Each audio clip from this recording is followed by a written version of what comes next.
Les voy a compartir la pantalla. Aunque hoy creo que vamos a terminar un poquito más temprano, si Dios quiere.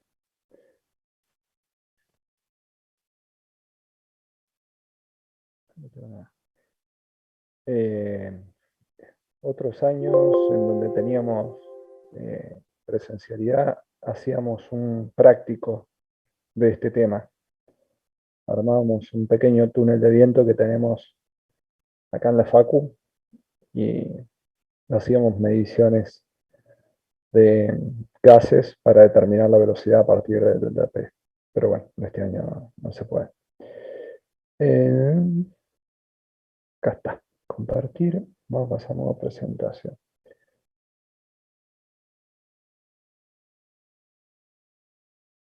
Ok. Como les decía,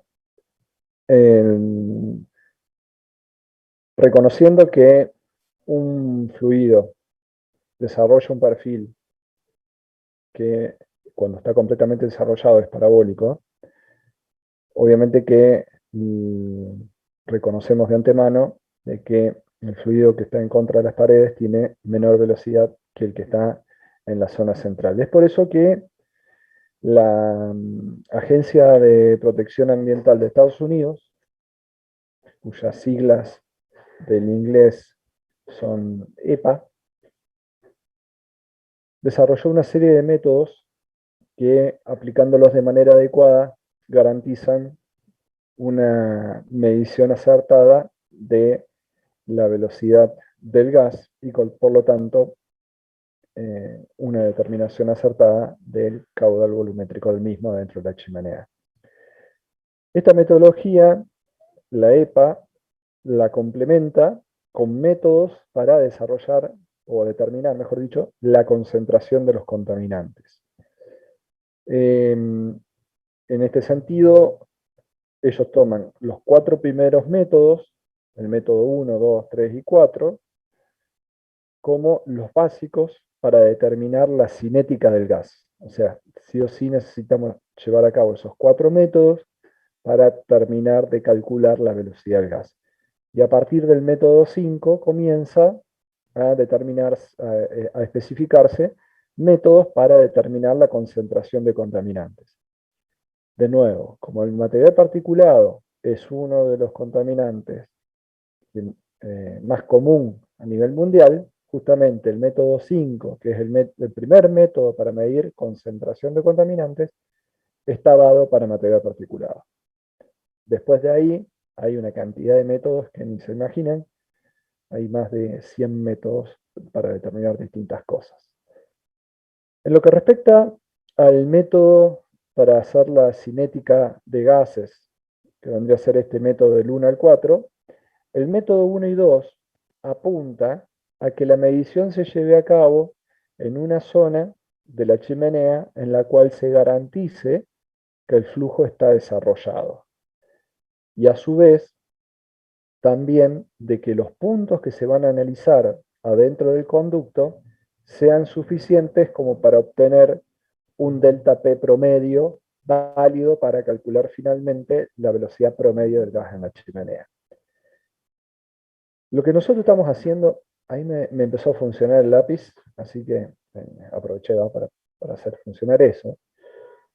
Si nosotros tenemos una chimenea como la que vemos acá, un conducto, lo que vamos a encontrar que define el primer método es que el punto para llevar a cabo la lectura sea llevado a cabo empleando el método de los puntos concéntricos. ¿Qué significa esto? Significa dividir en secciones, en X cantidad de secciones, y analizar la velocidad en el punto que sea concéntrico a esa sección. De manera tal de que si nosotros reconocemos que el fluido seguramente va a tener un perfil de esta forma, fíjense que la mayor cantidad de puntos, esto es visto de arriba y esto es visto con un corte lateral, van a estar dados hasta prácticamente esta sección, ¿no? que vendría a ser ese punto. Un poquito más, podríamos decir. ¿Y por qué la mayor cantidad de puntos los ubicas en esta región y no en la parte central? Porque en la parte central, fíjense que el perfil de velocidad se modifica muy poco. Prácticamente acá el perfil de velocidad se modifica prácticamente nada, mientras que el mayor cambio lo tenemos en esta región, ¿no? En donde si lo representáramos por líneas de flujo, estaríamos diciendo que en el punto 2 tenemos una mayor velocidad que en el punto 1. ¿Está? Ahora, ¿cuántos puntos van a ser necesarios para que la caracterización de la velocidad en esta zona sea adecuada? Eso depende de dónde hayamos ubicado el punto de muestreo en el conducto. Esto básicamente lo que apunta a decir es que si nosotros tenemos un conducto, que es la chimenea, ¿no? Nosotros sabemos que donde ingresa el gas, en este punto, tenemos turbulencia. A medida que nos alejemos de ese punto, el flujo va a comenzar a estar completamente desarrollado. Pero tenemos que tener en cuenta que si nos acercamos demasiado a la boca de descarga también genera turbulencia. Es decir, que acá tendríamos dos zonas de turbulencia. Una zona que vendría a estar aguas arriba del punto de medición. Aguas arriba significa hacia allá, o sea, aguas arriba de donde viene el flujo de gas, y otro punto que va a estar a una cierta distancia de la perturbación que tenemos aguas abajo. ¿Tá? Esas distancias A y B son las que terminan definiendo la cantidad de puntos, porque si nosotros sabemos que A y B son suficientemente grandes, es muy probable que el flujo esté completamente desarrollado. ¿Me siguieron hasta ahí? ¿Sí? Recuerden, si llegamos a tener una chimenea que tiene una expansión, como, a ver, me quedé sin, se lo voy a dibujar acá arriba. Llegamos a tener una chimenea que tiene, por ejemplo, una estructura que es así, y el gas ingresa acá abajo, por acá abajo, o sea, es soplado por ahí abajo, esto es considerado una perturbación. Por lo tanto, o nos ubicamos en esta zona o nos ubicamos en esta zona, pero sí o sí tenemos que alejarnos de las perturbaciones. La perturbación aguas arriba va a ser esta, la entrada, y la perturbación aguas abajo es esta, en el caso que estemos en el punto 1. Si estamos en el punto 2, la perturbación aguas arriba va a ser esta, y la perturbación aguas abajo va a ser la boca de descarga. ¿Estamos de acuerdo? ¿Sí? Perturbación vendría a ser codo, curva, eh, ampliación, reducción de sección e incluso la descarga del gas a la atmósfera. ¿Estamos? Para eso existe esta gráfica que trae la norma. La norma lo que nos está diciendo en esta gráfica justamente es eso. Arriba lo que estamos teniendo es el valor de A, la distancia, a ver, la distancia, fíjense acá está dibujado, ¿no? La distancia A expresada en diámetros equivalentes, en diámetros, o sea, esto nosotros sabemos que es el diámetro, entonces el valor de A expresado en metros, o en la unidad que sea, lo dividimos por el diámetro expresado en la misma unidad. Por ejemplo, si esto es 2 metros, esa distancia, y el diámetro es igual a 1 metro, ese A sobre D vendría a ser igual a 2. ¿Estamos de acuerdo con eso? ¿Me entienden? ¿Sí? Con el valor de B hacemos lo mismo. Hacemos B sobre D. Por ejemplo, si ese valor de B es 8 metros, la distancia que hay entre el codo y el plano donde vamos a llevar a cabo la medición es 8 metros, entonces el valor de B va a ser 8. ¿Sí? Si prestamos atención a la gráfica, esta gráfica. Esta gráfica, fíjense, nos está indicando el número de puntos que sería conveniente medir dentro del conducto, o sea, ubicar el tubo de pitot en cada uno de esos puntos, con lo cual, cuanto mayor cantidad de puntos nos pide, es porque menos seguro está de que el flujo esté completamente desarrollado. ¿Ok? Es por eso que, si prestamos atención, a partir de los 8 diámetros hacia arriba y los 2 diámetros hacia abajo, que vendría a ser justo esto que di como ejemplo, estaríamos en la condición en la que nos exige la menor cantidad de puntos. ¿Qué implica eso? Que si nos ubicamos en una zona en donde tenemos 8 diámetros hacia arriba y 2 diámetros hacia abajo, es prácticamente seguro que vamos a tener un flujo desarrollado.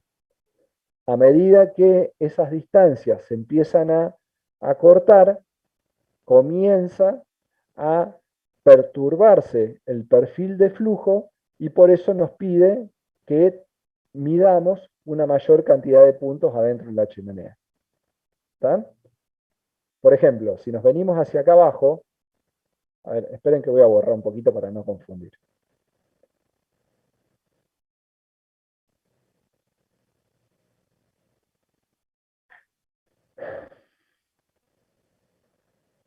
Hoy los tengo ustedes acá. Ustedes no se ven en la pantalla, ¿no? Los tengo justo ahí donde tengo que poner el borrado. No, no se ve. No.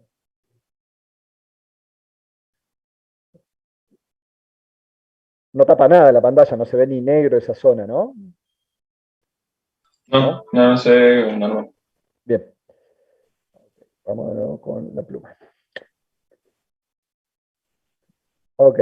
Si esta distancia B, imagínense que ahora, en lugar de ser 8 metros, continuando con que el diámetro es igual a 1 metro, ahora fuera 2 metros,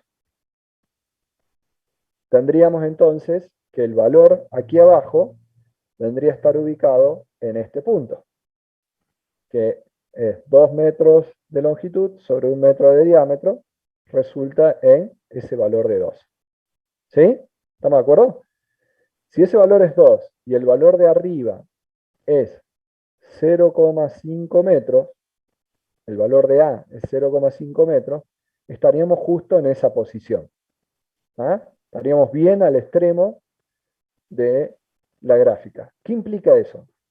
El método acá lo que nos está señalando es que si no tenemos mínimamente esos 2,5 diámetros, porque esto finalmente el tramo recto vendría a ser igual a 2,5 diámetros.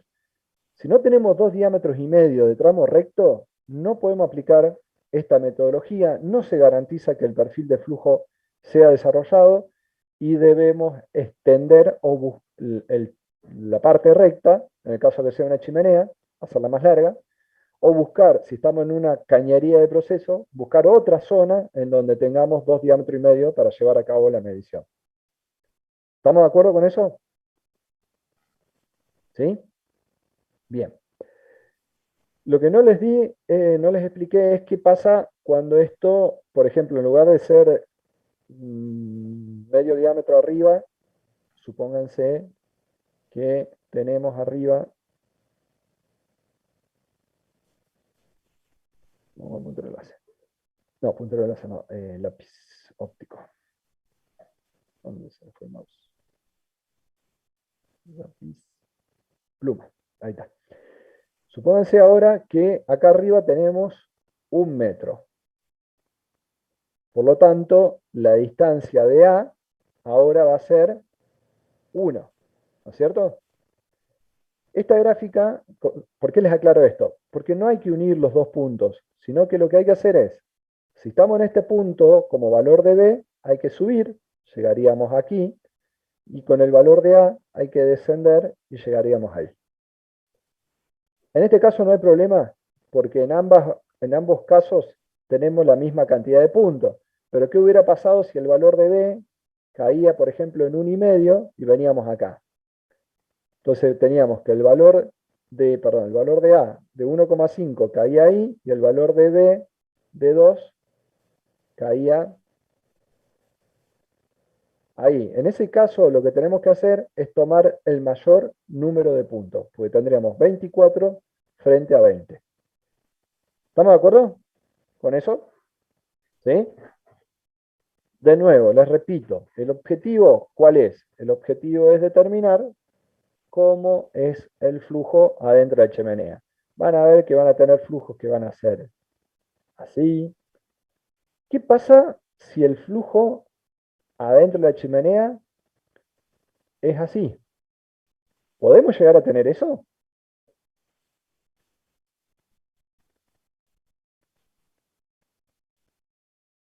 Podemos llegar a tener eso. ¿Qué implica esto? Seguramente lo que estamos teniendo acá es un flujo ciclónico.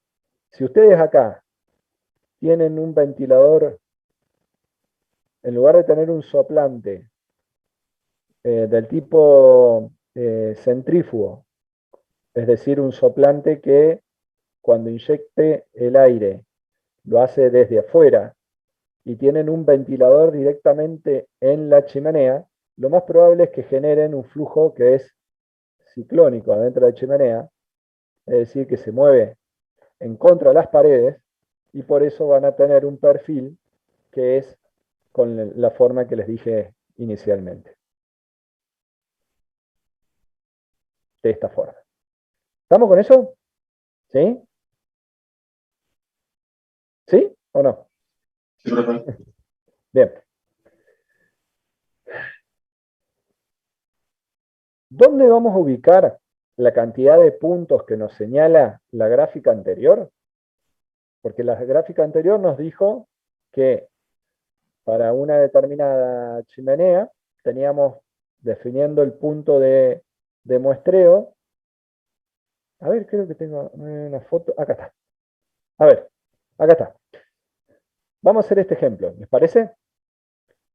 Esta es una chimenea en la cual acá tenemos un ventilador, acá estaría el ventilador de cola, ¿tá? Que es un ventilador centrífugo. Ingresa el flujo de aire aquí, por lo tanto la distancia que tenemos de ahí hasta la boca donde vamos a llevar a cabo la lectura, la medición de velocidad, es de 24.384 milímetros. ¿Tá? Y la parte de arriba es de 15.240 milímetros. Y el diámetro de la chimenea es 3.048. ¿Tá? Entonces, ¿qué valor tiene A y qué valor tiene B?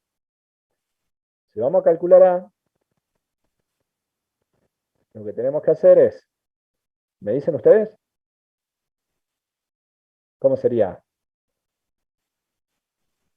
15.240, perdón, milímetros, que vendría a ser la distancia, esta, dividido los 3.048, que vendría a ser el diámetro. ¿Estamos de acuerdo? Eso se cae. ¿Cuánto nos da eso? 5. 5. 5. Y Con el las valor pulgadas de... está más fácil. ¿Cómo? Con las pulgadas está más fácil, digo, que 120 sobre, 600 sobre 120. Bien. Eh, bien. ¿Estás viendo esto? Bien. ¿Sabes por qué es esto? Porque el ejemplo fue tomado de un libro en inglés y acá en Argentina las unidades son de metros o milímetros. Lo hacemos en pulgada, entonces. En pulgada B son 900, esto eran 960 pulgadas. Y el diámetro son 120 pulgadas. Entonces, si lo hacemos en pulgadas, ya que Ocho. están pícaros, 960 y 220 da 8. ¿Está? A es 5, B es 8. Vuelvo a la gráfica. Upa, sería conveniente, creo, borrar un poco acá, porque esto es un quilombo. Ahí está, ahí está, ahí está, ahí está, ahí está. Bien, volvemos a la pluma. Ubicamos el A igual a 5. Fíjense, ¿llegamos a A igual a 5? No, llegamos hasta 2,5. Fíjense, 2, 2,5. ¿Me siguen? Acá llegamos hasta 2,5 nada más. Entonces tomemos como que es ese punto.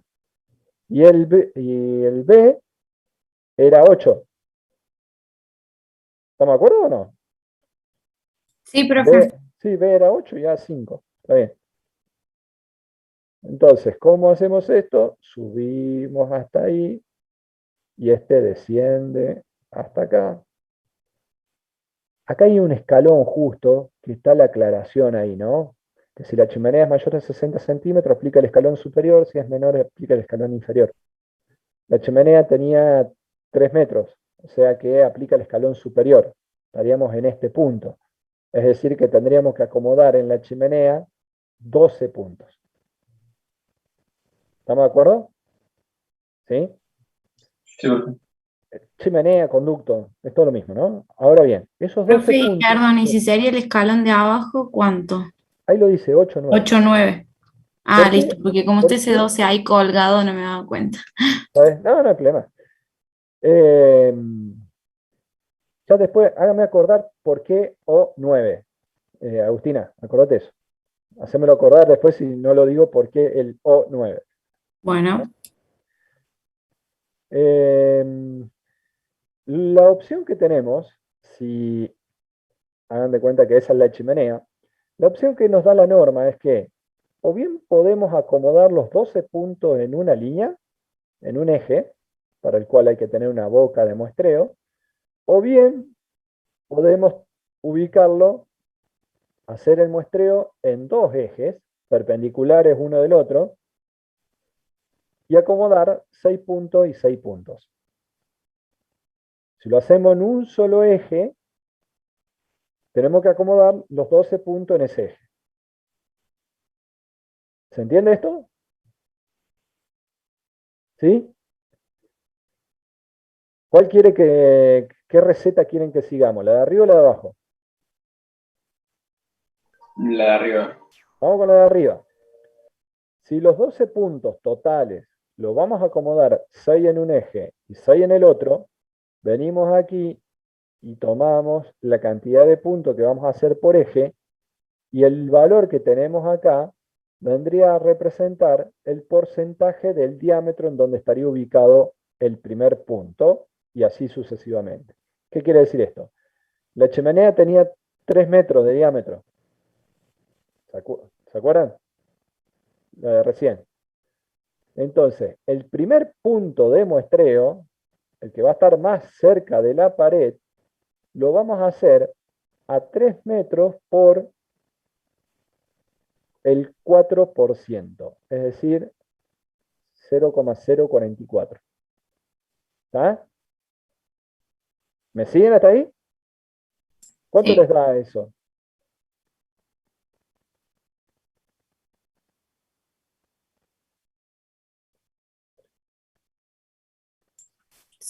0,132.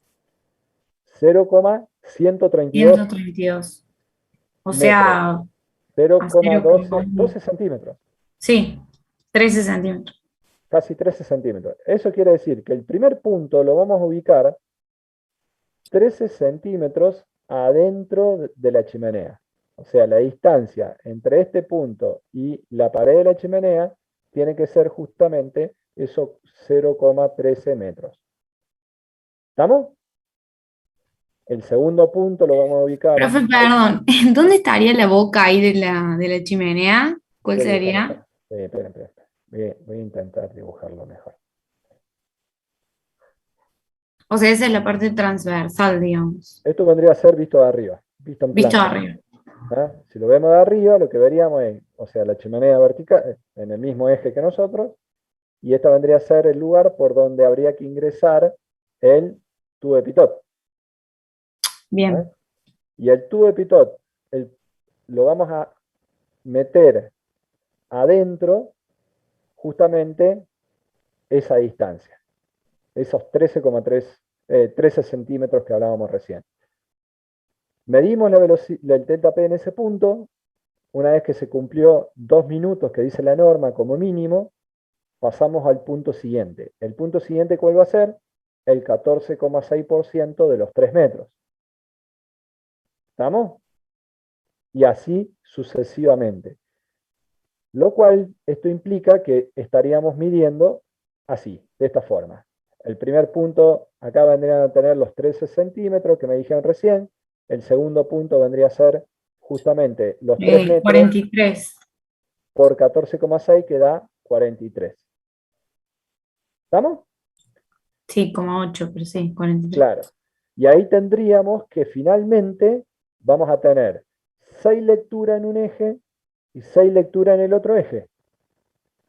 Si acá le ponen un poquito de onda, luego podríamos agarrar un matcat y dibujar la superficie del flujo, del perfil de flujo. ¿Se entiende? ¿Sí? Porque tenemos, lo que estamos viendo ahí es, vamos a tener el perfil en una dirección y el perfil en otra dirección, perpendicular. Con lo cual podemos armar la superficie que representa el perfil de flujo dentro del conducto.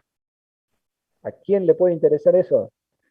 Los que hacen pruebas dinámicas de autos y demás necesitan garantizar cuál es el perfil de flujo antes del vehículo y ver cómo cambia ese perfil de flujo después. ¿Se entiende? ¿Sí? Por ejemplo, Oreste Berta acá en el taller que tiene en Altagracia, tiene un túnel de viento para ver cómo se comportan los automóviles, mejorar la aerodinámica de los automóviles.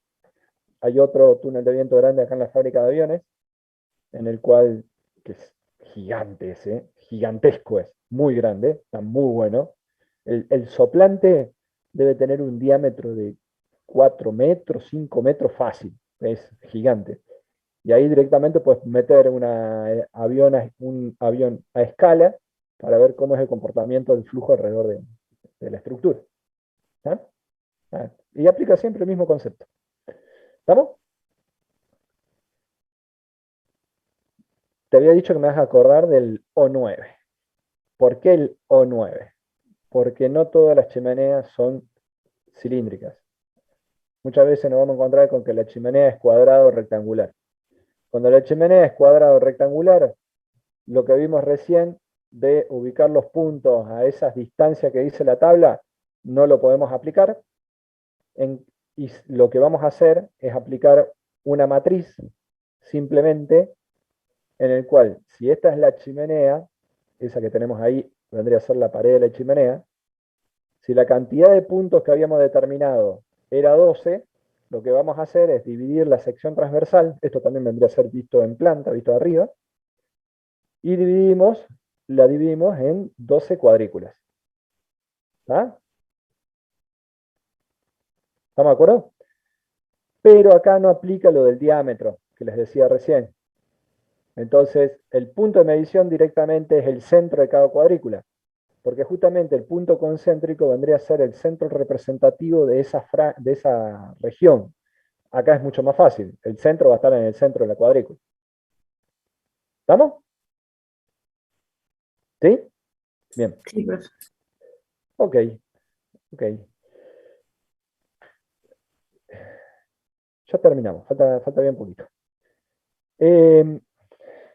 Hay un tema con respecto a, ustedes saben que, por lo que les dije hasta ahora, vimos ley de gases ideales, los gases son muy sensibles a los cambios de temperatura.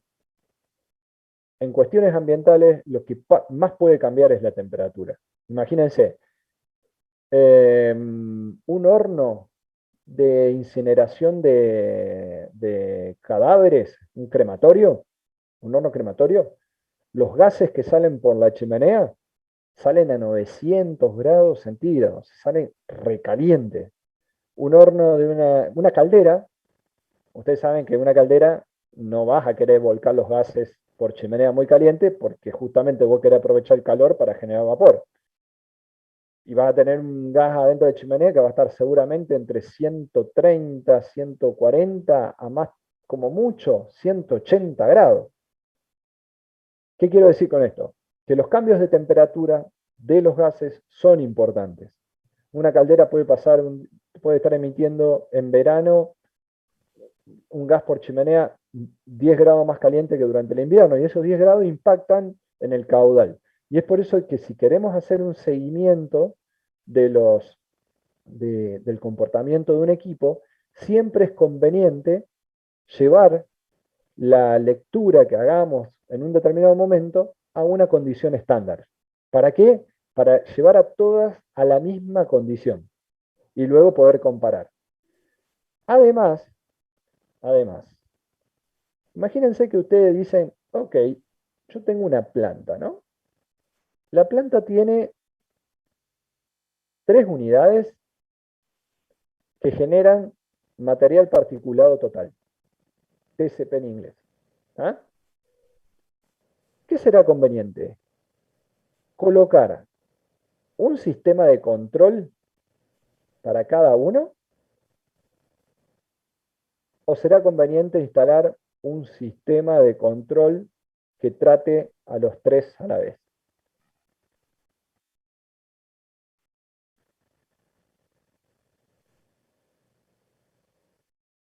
Imagínense, a ver, ¿cómo decirlo? Sí, lo dejemos ahí, porque la verdad que no se me ocurre otra analogía. ¿Qué se imagina que va a ser más rentable? Es muy simple. Habría que poner 3 en vez de uno solo, por si se rompe uno solo, no tenés ningún backup. O no sé si iba a eso la El pregunta. tema es que está bien pensado, el tema es que si vas a hacer eso, tenés que pensar en sobredimensionar a todos para darle la capacidad suficiente de poder recibir flujo de las otras unidades, lo cual se te hace bastante oneroso. De nuevo, imagínense que ustedes son ingenieros de planta. Cada unidad de proceso es un dolor de cabeza. Cada operación unitaria es un dolor de cabeza. Tener 3 operaciones unitarias son 3 dolores de cabeza, frente a una grande que puede ser un dolor y medio de cabeza. ¿Estamos de acuerdo con eso? O sea, creo que esa analogía la van a captar mejor. ¿Ah? Siempre es conveniente tener un solo sistema de control, porque al tener uno solo podemos focalizarnos y prestarle más atención. Imagínense, si los 3 tuviéramos 3 sistemas de control, tendríamos que tener 3 chimeneas en lugar de tener una chimenea más grande. Implica monitorear 3 chimeneas, garantizar que las 3 chimeneas estén cumpliendo lo legal. Son 3 dolores de cabeza. ¿Se entienden? Entonces, con una más grande siempre es conveniente. Ahora bien, hagamos de cuenta que los convencí en que en lugar de poner 3 equipos de control, pongan uno solo. ¿Ah? Y acá si me responden mal, los mando a marzo, diría. Así que piensen lo que van a decir. Si yo tenía un caudal 1 de gas a tratar, un caudal 2 de gas a tratar y un caudal 3 de gas a tratar, y lo mando a un equipo, un solo equipo. Ese equipo ahora va a tener que tener un caudal a tratar que va a ser la sumatoria de los 3 caudales. Perdón. Si esto fuera de líquido, yo le diría que sí. En gases que hay que prestar atención. El volumen que ocupa. Y el volumen es función de El caudal. Temperatura La presión y la temperatura. número de moles. la temperatura y la presión. No, los números de mole no, Agustín. O sea, sí y no. Obviamente que sí, porque caudal está en función del número de moles. Más número de moles, más caudal. Pero lo que me refiero es que los números de moles, una vez que está definido un caudal inicial, no van a cambiar. Claro, sí, sí, es verdad. Por eso, lo que sí puede llegar a cambiar es la temperatura. Imagínense las temperaturas y las presiones. Imagínense que yo tengo los 3 que van a estar a la misma presión, o sea que P1, P2 y P3 son iguales. Pero T1, T2 y T3 son distintos. ¿Yo puedo sumar esto directamente? No, profe, porque no se pueden sumar las temperaturas. No, ¿por qué? Porque seguramente cuando junte las tres corrientes, la temperatura va a cambiar y por lo tanto, si yo hago una suma algebraica de esos tres caudales, para definir el caudal total, voy a estar cometiendo un error.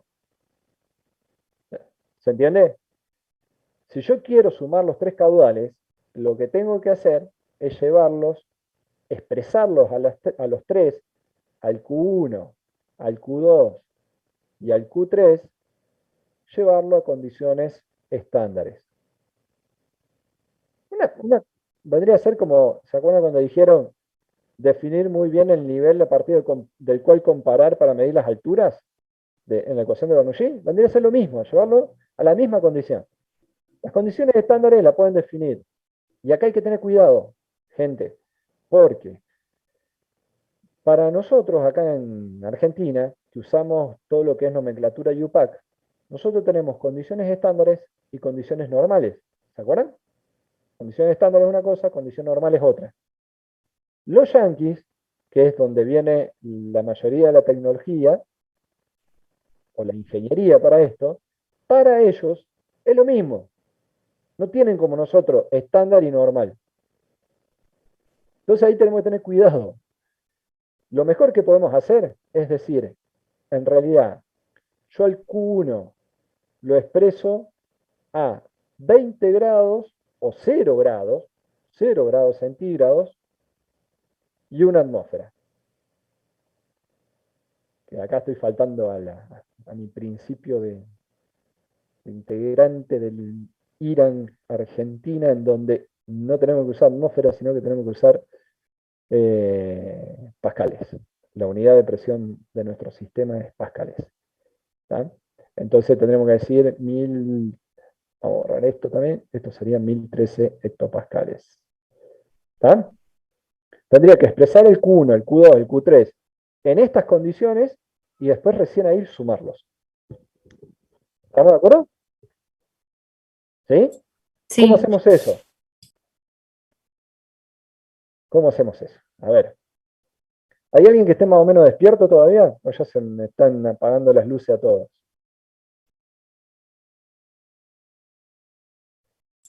Habría que controlar las corrientes esas de gases para que tengan, digamos, todo la misma condición, 25 grados, por ejemplo.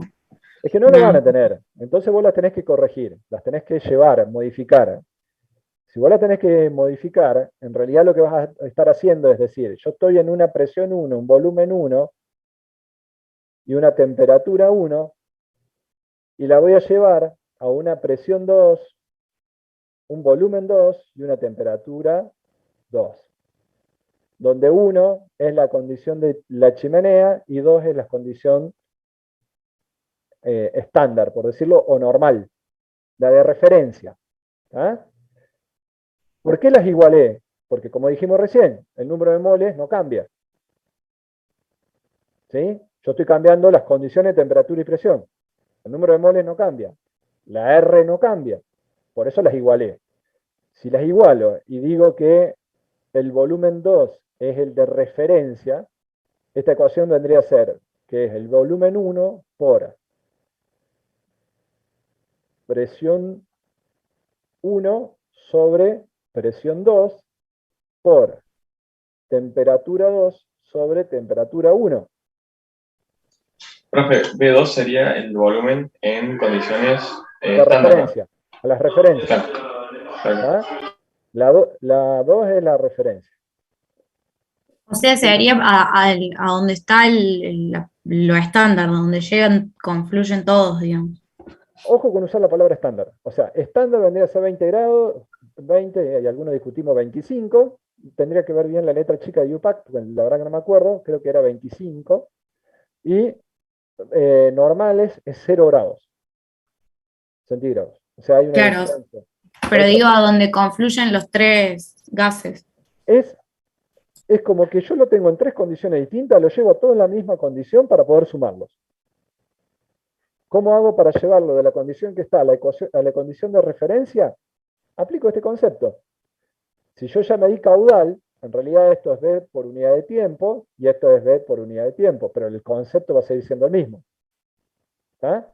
Si yo tengo el caudal 1, tengo que, como tenemos, por ejemplo, acá abajo, ahí lo tengo en metros cúbicos por minuto. Entonces tengo que multiplicarlo por la temperatura. A ver, hice bien. B1 está acá. El B2 está acá. El T2 pasa acá y el T2 pasa arriba. Sí, está bien. Está bien. Entonces, qué gil. Está presión acá primero y acá está temperatura primero. Por eso me parecían como que estaban invertidas, pero no están bien. Fíjense, temperatura. Yo lo tengo medido en metros cúbicos por minuto, a la temperatura y presión de la chimenea. Para llevarlo a la condición estándar, tengo que tomar la presión de la chimenea y dividida la presión estándar y la temperatura estándar sobre la temperatura de chimenea, que vendría a ser exactamente la misma ecuación que tenemos ahí arriba. ¿Estamos? Y ahí, cuando hacemos esto, el tiempo no cambia. El tiempo es tiempo, no lo afecta la temperatura y la presión. Pero el metro cúbico, que es el volumen, es el que se afecta por temperatura y presión. Por eso, acá fíjense que aparece la N, que no es Newton para nada, sino que está indicando que esto está expresado en condiciones normales. Si esto es condiciones normales, en Argentina, esta temperatura vendría a ser 0 grados centígrados y esta presión vendría a ser 1013 hectopascales, que son las condiciones normales para nosotros. ¿Estamos? ¿Sí? Y con eso Sí, podemos profe. hacer balance de masa, balance de energía y todos los demás balances que se le ocurran. ¿Estamos? Importante. Si no hacen esto, imagínense que ustedes especifican un equipo, el equipo que recibiría las corrientes de todas las unidades de proceso, y cuando lo van a instalar el equipo les quedó chico. Imagínense, vayan preparando, ya saben qué, porque seguramente van a recibir una no muy grata despedida de la planta. Bien, Profe, sí, nosotros lo que hacemos es llevar los 3 caudales a condiciones estándar, pero de la chimenea no salen esas condiciones, sino sale a la temperatura de la chimenea. no importa, porque No ya lo importa, es estamos. para saber más o menos el caudal. No, no más o menos, es para saber exactamente el caudal y decirle a nuestro proveedor del sistema de control que vamos a comprar qué caudal tiene que tratar ese equipo.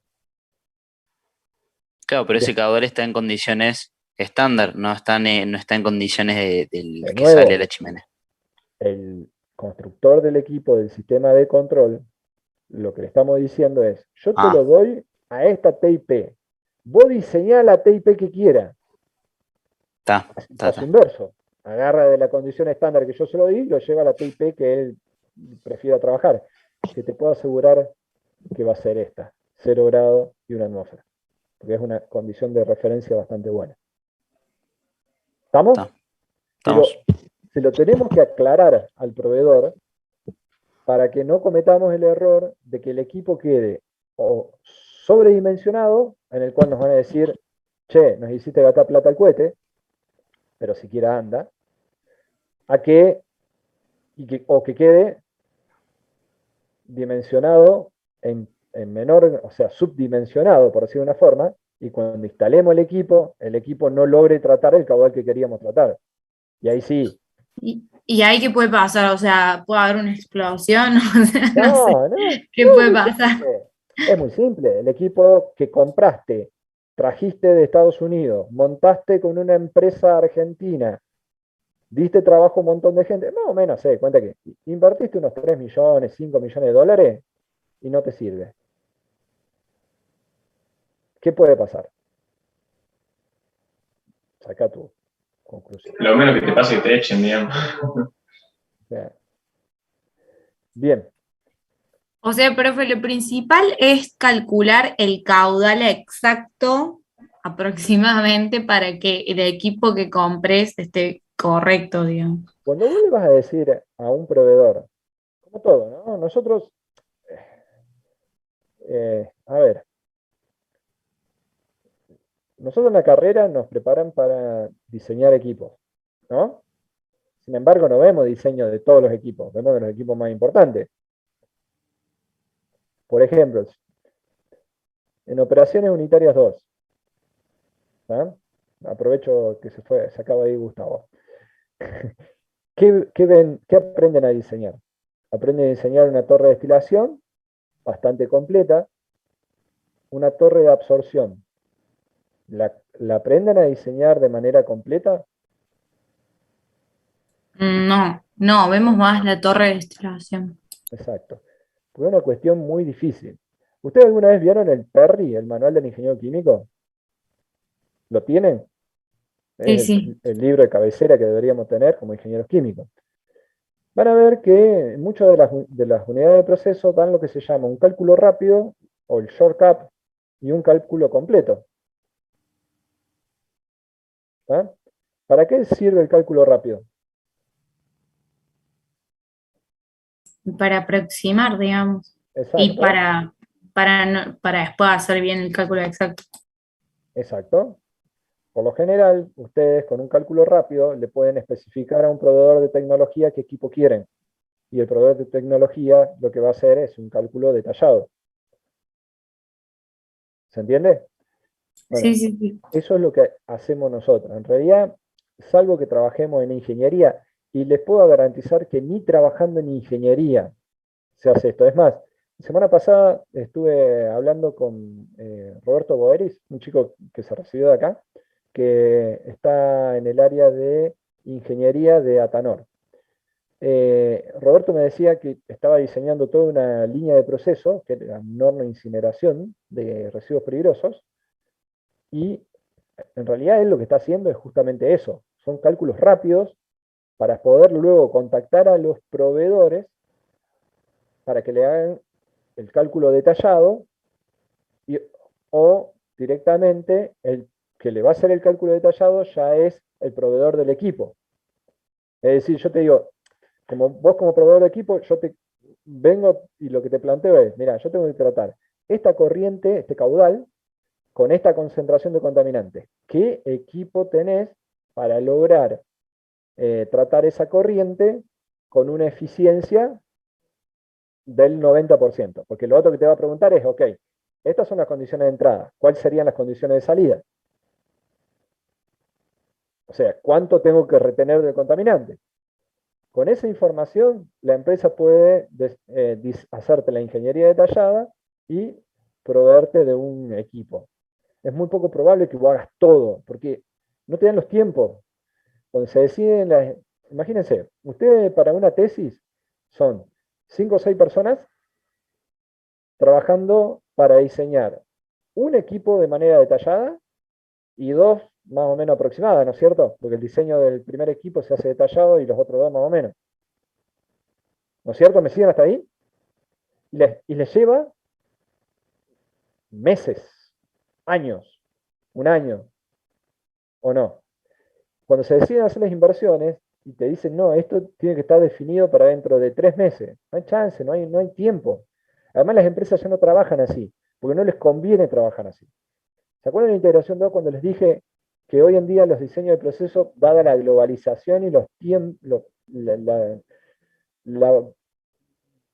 el valor del dinero con el tiempo, lo que suele hacer es directamente trabajar una empresa que es el vendedor de tecnología, una empresa de montaje y el cliente en sí, el inversor?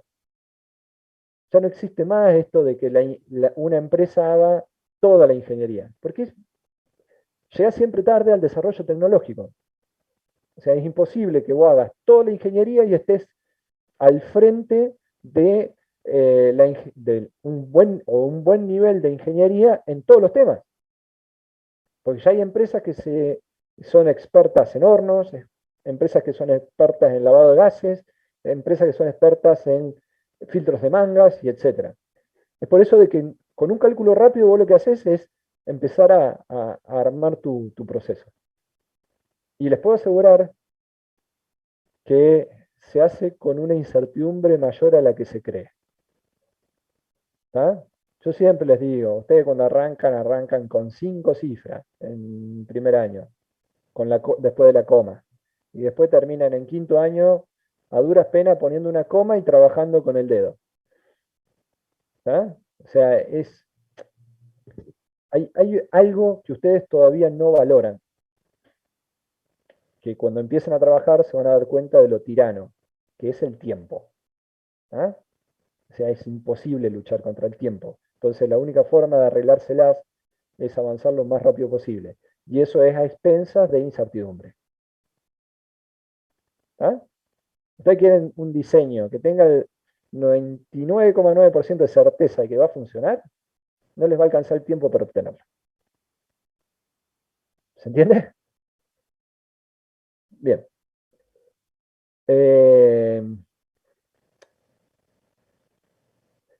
Entonces, al proveedor le tenemos que decir qué caudal vamos a tratar y qué concentración vamos a tener. O sea, con qué concentración va a entrar y con qué concentración tiene que salir. ¿Ah? Porque acá les decía que, entonces, los dos parámetros fundamentales son el caudal volumétrico y la concentración. Caudal volumétrico, por lo que vimos, en realidad lo que hacemos es determinamos la velocidad y a esa velocidad la multiplicamos por la sección transversal del conducto. Esto es metros por segundo, esto es metros cuadrados, y de ahí resulta el metro cúbico por segundo. Ahí me quedé sin cosas. Metro cúbico por segundo, que es el caudal. La concentración vendría a ser, como les decía antes, miligramos por metros cúbicos. Y allá vamos ahora. Vamos a hablar de concentración. En una corriente gaseosa, si yo les digo el nitrógeno, ¿será un compuesto mayoritario o minoritario? Creo que ya se los dije. Nitrógeno es un gran inerte, reacciona muy poco. Es más, cuando queremos generar una atmósfera inerte dentro de un recipiente, lo que hacemos es inyectar nitrógeno para desplazar el aire. Eso muchas veces lo hacemos cuando queremos evitar una explosión. Si no hay oxígeno, no tenemos el comburente, por lo tanto, no existe riesgo de explosión. ¿Cómo podemos hacer para eliminar? Imagínense, ¿vieron esos camiones que transportan nafta? ¿Eh? ¿Cómo harán para arreglar una rotura del tanque por soldadura? ¿Nunca pensaron eso? ¿Meterán a un tipo adentro del tanque que tuvo nafta con una soldadura? Si lo hacen es porque está claro cuál era la intención para ese operario. No, lo que tienen que hacer es generar una atmósfera inerte adentro del tanque y para eso le tienen que inyectar nitrógeno. Inyectan nitrógeno, desplazan el oxígeno del aire y ahí no hay riesgo de explosión soldando de adentro para afuera mientras no haya oxígeno. ¿Estamos? ¿Sí? Obviamente que si meten a una persona con una atmósfera inerte, acuérdense de darle la máscara con el oxígeno, pues se va a morir. ¿No? Vamos al nitrógeno. Sí, nitrógeno. El nitrógeno es un constituyente mayoritario del aire y de la mayoría de las corrientes gaseosas que vamos a tener en temas ambientales. Es por eso que se suele expresar en porcentaje. Los contaminantes siempre son trazas. Por ejemplo, una concentración elevada de monóxido de carbono en la chimenea de una caldera, podemos estar hablando de 5.000 ppm. 5.000 ppm, imagínense, ¿qué representan las ppm? Las ppm estamos diciendo que al todo, al 100%, lo hemos dividido en 1.000.000 de partes. Si yo tengo 5.000 partes del contaminante, eso vendría a ser 2 y 3 son 5. 5, sacamos de acá 5, me quedaría 5 dividido 10. 0,5%. ¿Se entiende? O sea, una concentración elevada de contaminante no llega al 1% del total de la corriente. Es por eso que siempre los contaminantes los expresamos en unidades que justamente tienen esa función de expresar poca cantidad, como son las ppm o directamente masa por unidad de volumen en caso que sean partículas. ¿Está? ¿Estamos? ¿Hasta ahí? Ahora, ¿qué otro cuidado tenemos que tener? En este caso, y con esto terminamos, nosotros dijimos que en caudal teníamos el volumen arriba. En concentración, al volumen lo tenemos abajo. ¿Qué quiere decir esto? ¿Cómo afecta la temperatura y la presión a una concentración? Recién decíamos que la temperatura De manera aumentaba inversa. el volumen, por lo tanto, al aumentar el volumen, aumentaba el caudal. Entonces acá es al revés. El aumento de la temperatura aumenta el volumen y reduce la concentración. Entonces, lo mismo que dijimos recién de especificar correctamente las condiciones de temperatura y presión para el caudal, cuando se lo especifiquemos al proveedor, tenemos que hacerlo para la concentración. ¿Ok? ¿Sí? ¿Quedó ¿De claro? manera inversa, profe? De manera inversa, afecta. O Sí. sea, nosotros lo que sabemos es que si, por ejemplo, le habíamos dicho una concentración y resulta que esa concentración estaba a la temperatura de chimenea y esa temperatura era muy caliente, y el proveedor pensó que esa temperatura era condiciones ambientales, como el volumen en la chimenea a mayor temperatura era mayor, cuando él lo tome va a cometer un error grave, porque él va a pensar que ese volumen, que es ese volumen de aire en el que está ese contaminante, es mucho más grande que el realmente tendría que haber tomado él. Porque sabemos que al llevarlo de temperatura alta a temperatura baja, el volumen se achica. ¿Sí? ¿Estamos? Sí, profe. Sí, sí, sí. Bien. Bueno, gente, estaríamos. Porque lo que sigue... Ay, no, me olvidé de esto. Lo dejamos para la próxima clase. ¿Les parece? ¿Sí? Estoy cansado. ¿Estamos? La próxima clase arrancamos acá. Total, creo que quedan 2 o 3 filminas. Sí, porque esto de partículas ya lo vimos. Sí, quedan 2 filminas, que era la base húmeda y la oxígeno de referencia. ¿Estamos? Nos vemos Gracias, profe. el miércoles que Vamos, viene. gracias, profe. Nos Recuerden, vemos. recuerden, Chao. recuerden, recuerden. Quedan 2 clases y viene el parcial. Vayan estudiando. ¿Estamos? Estamos. Nos vemos Chau, hasta el profe. miércoles que viene. Chao, profe.